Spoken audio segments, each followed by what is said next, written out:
Hello and welcome all of you, and you are watching K Commerce Academy with me Kunal Singhal. So today we will be starting a new chapter in the class 12th accountancy syllabus, that is death of a partner. This is the first lecture video in this chapter.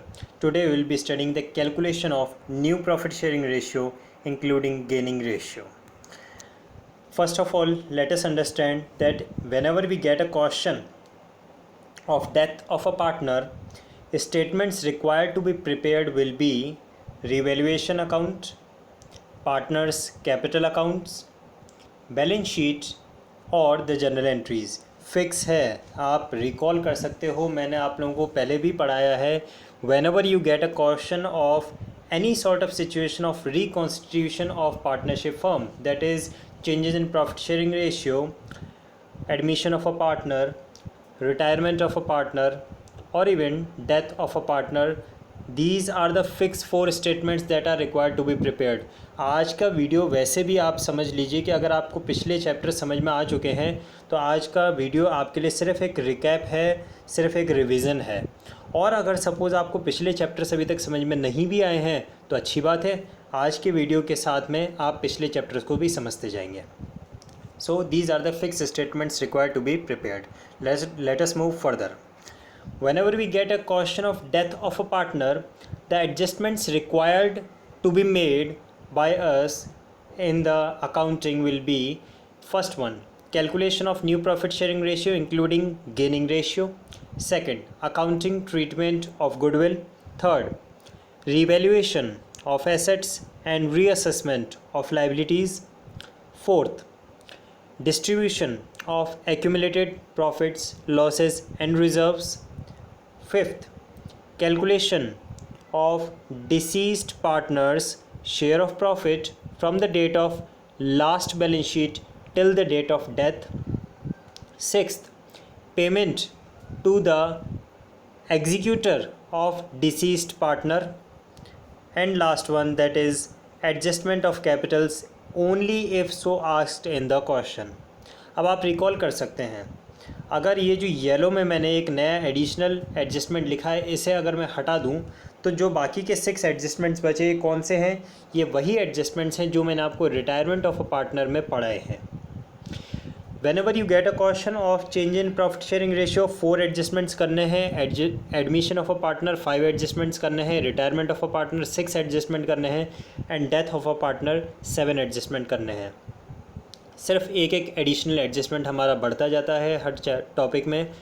तो सबसे पहले देखते हैं कि जो नया adjustment है, बाकी सबका अकाउंटिंग ट्रीटमेंट सेम है. Calculation of deceased partner's share of profit from the date of last balance sheet till the date of death. इसका मीनिंग क्या है?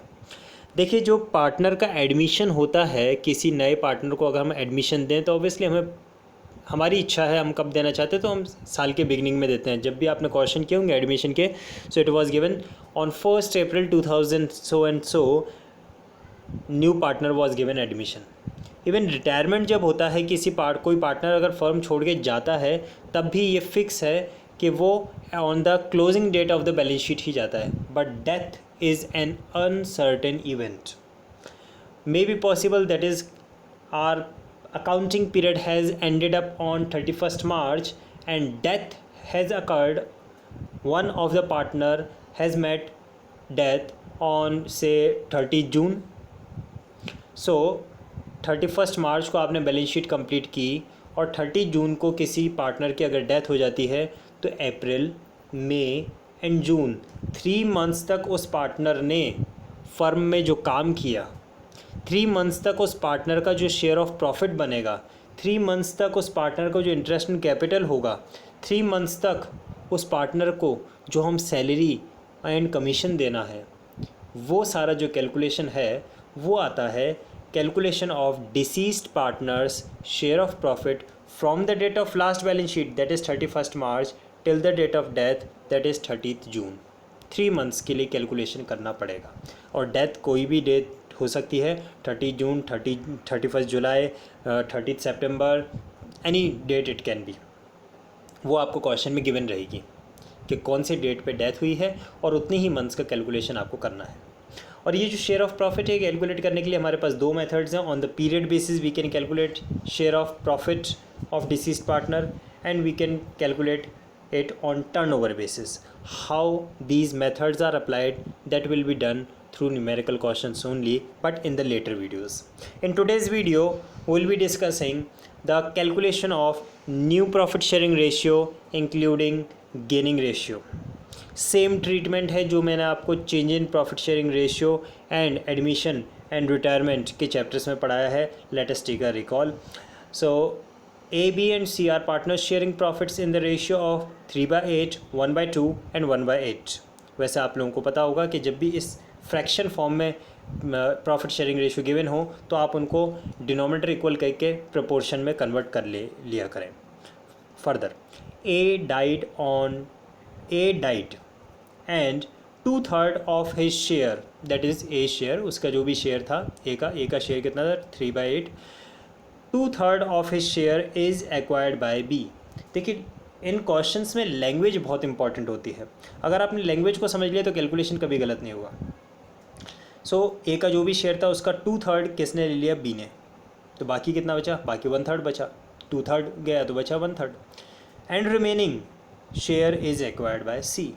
तो क्लियर है, जो A का शेयर है 3/8, उस 3/8 का 2/3 कौन लेगा, 2/3 लेगा B और 1/3 कौन लेगा, C. Calculate new profit sharing ratio and gaining ratio of remaining partners. This question is given in NCERT book. Let us start with the calculation. A का शेयर ऑफ प्रॉफिट कितना है. अच्छा, आई होप आप लोगों ने स्क्रीनशॉट ले लिया को क्वेश्चन का. नहीं लिया है, वीडियो को रिवाइंड करो, पहले क्वेश्चन का स्क्रीनशॉट ले लो, उसको कॉपी में नोट डाउन कर लो. बिना क्वेश्चन को सामने रखे हमें सॉल्यूशन समझना ही नहीं है. पहले आप कॉपी में क्वेश्चन को नोट डाउन करें. A का शेयर ऑफ प्रॉफिट कितना गिवन है, 3/8, और इस 3/8 का 2/3 कौन ले लेगा, B. B का शेयर ऑफ प्रॉफिट कितना है, 1/2. तो A का जो शेयर ऑफ प्रॉफिट है 3/8, उसका 2/3 कौन लेगा, B. B के शेयर में हम ऐड कर देंगे 2/3 ऑफ A शेयर.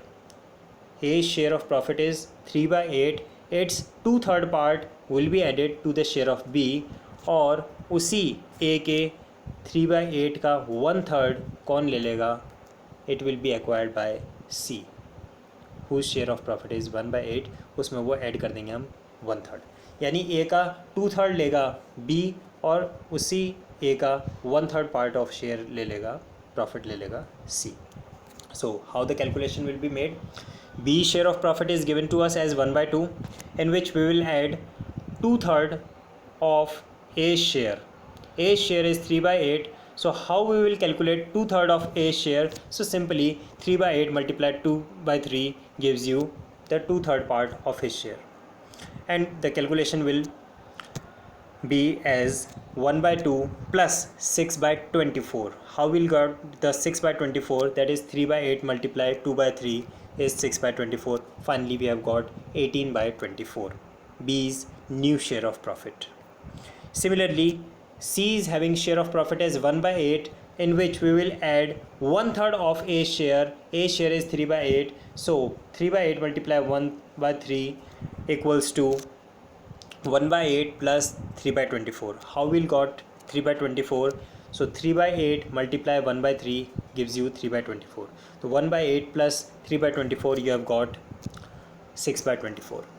तो B का शेयर कितना आया, 18/24. C का शेयर कितना आया, 6/24. तो अब मैं अगर आपसे कहूँ new profit sharing ratio among B and C, sorry here we need to make a correction. एक इसमें यहाँ पे मिस प्रिंट है, यहाँ पे ये जो लिखा है A एंड B, नहीं, क्या आएगा यहाँ पे आएगा B एंड C, क्योंकि A की तो डेथ हो गई है. तो आपको यहाँ पे लिखना क्या है, the new profit sharing ratio among B and C will be 18:6. 18/24 and 6/24 से बन जाएगा 18:6, और when we will convert it into standard form it will be 3:1. ठीक है, ध्यान रखिएगा, ये 3:1 न्यू प्रॉफिट शेयरिंग रेशियो है.